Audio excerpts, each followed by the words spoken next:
Hey everybody, this is TotalGamerJunkie. I want to welcome you all back to my channel.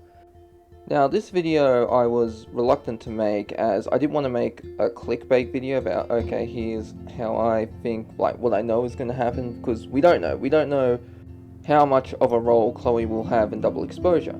Now, obviously, calls and text would be easy to do.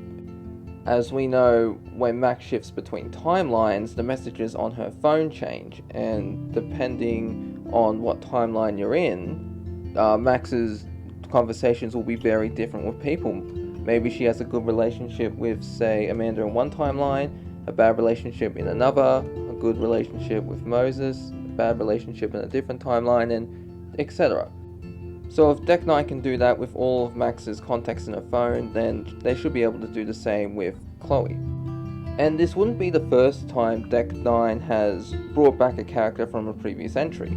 In Before the Storm, Victoria was brought back. Granted, it's kind of a plot hole as she didn't start attending Blackwell until Jefferson started teaching, but you know, she was there, Nathan was there, even Steph was there, and while her role was minor, she ended up getting a major role in the next game, True Colors.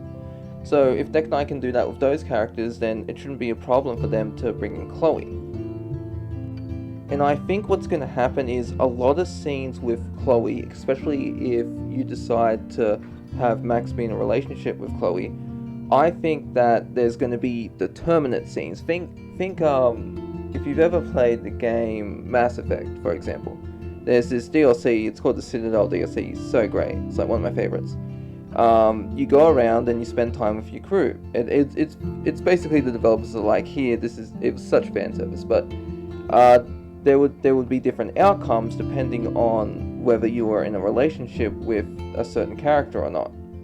And so their dialogue and their scenes would change. If Shepard was in a relationship with Jack, he'd get a tattoo, unique only to his one. If Femshep's with Garrus, there would be this dancing scene, which is one of the most hilarious parts of that DLC. I love it. And if Shepard was with Tally, then she'd sing. So I do think it'd be a variation like that, and I think what would happen is, we know that Amanda is going to be, maybe she's the only romance in the game, because I was leaning towards Moses being a romance option too, because it made sense because every game, with the exception of Before the Storm, it's a prequel, had a romance option between a man and a woman with your character.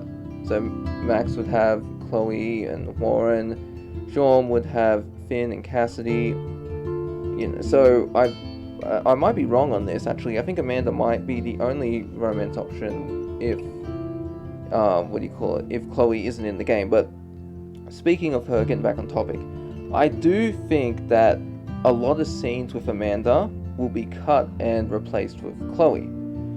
For example, we know that there's a scene where Amanda can take Max on a date to the comedy club, because I assume that's where they're going to go, because she mentions that she does stand-up comedy, so why wouldn't she want to bring Max?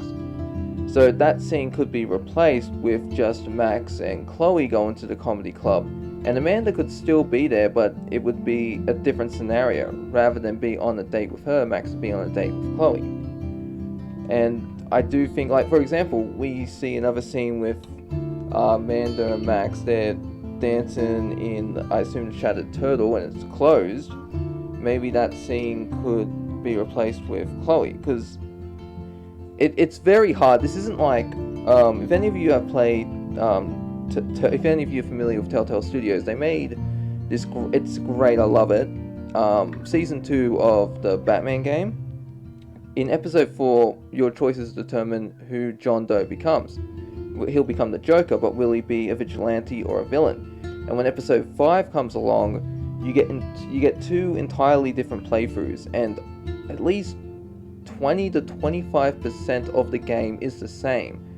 And this is towards the very end, where you're going to make the choice, okay, do I keep being Batman and lose Alfred, or do I give up being Batman and get Alfred to stay?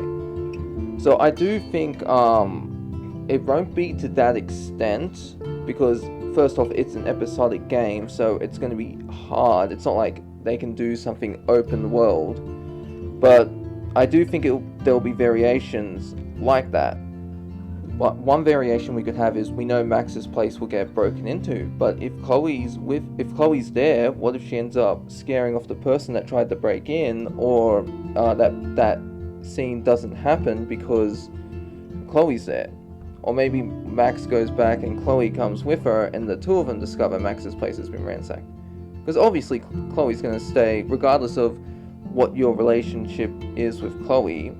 Clearly she's going to be staying with Max if she's visiting her from whatever she's doing.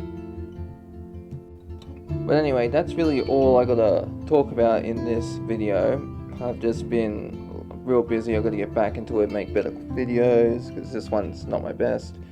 But anyways, that's the end of this video. I do hope you all enjoyed it, and I'll see you in the next one. This is TotalGamerJunkie, signing off.